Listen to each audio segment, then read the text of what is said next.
Catechesis and conversion. Go ye therefore, and teach all nations, baptizing them in the name of the Father, and of the Son, and of the Holy Ghost. Matthew 28:19. J.L. Rom. The very beginning of the Atlantic slave trade, conversion of the slaves to Christianity was viewed by the emerging nations of Western Christendom as a justification for enslavement of Africans. When Portuguese caravels returned from the coast of West Africa with human booty in the 15th century, Gomes Dias Urera, a chronicler of their achievements, observed that the greater benefit belonged not to the Portuguese adventurers but to the captive Africans, for though their bodies were now brought into some subjection, that was a small matter in comparison of their souls, which would now possess true freedom forevermore. Pangs of guilt over the cruelty inherent in enslaving fellow human beings were assuaged by emphasizing the grace of faith made available to Africans, who otherwise would die as pagans. As Urera's pity was aroused by the tragic scene of a shipload of captives being divided and parceled out to their owners. But what heart could be so hard as not to be pierced with piteous feeling to see that company? For some kept their heads low and their faces bathed in tears, looking one upon another. Others stood groaning very dolorously, looking up to the height of heaven, crying out loudly, as if asking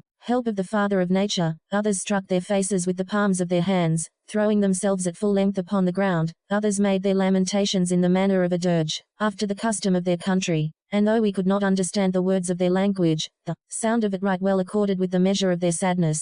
But to increase their sufferings, those who had charge of the division of the captives began to separate one from another, to part fathers from sons, husbands from wives, brothers from brothers. No respect was shown, either to friends or relations, but each fell where his lot took him. And you who are so busy in making that division of the captives, look with pity upon such misery, and see how they cling one to the other, so that you can hardly separate them. 96. As Urera took solace in the fact that these slaves benefited not only spiritually but also materially from contact with Western civilization, and so their lot was now quite the contrary of what it had been, since before they had lived in perdition of soul and body, of their souls, in that they were yet pagans, without the clearness and the light of the holy faith, and of their bodies, in that they lived like beasts, without any custom of reasonable beings, for they had no knowledge of bread or wine, and they were without the covering of clothes, or the lodgment of houses, and worse than all, they had no understanding of good, but only knew how to live in bestial sloth. As Urera's rationalization, stated in mid-15th century, was to be repeated for over 4 centuries by successive generations of Christian apologists for slavery.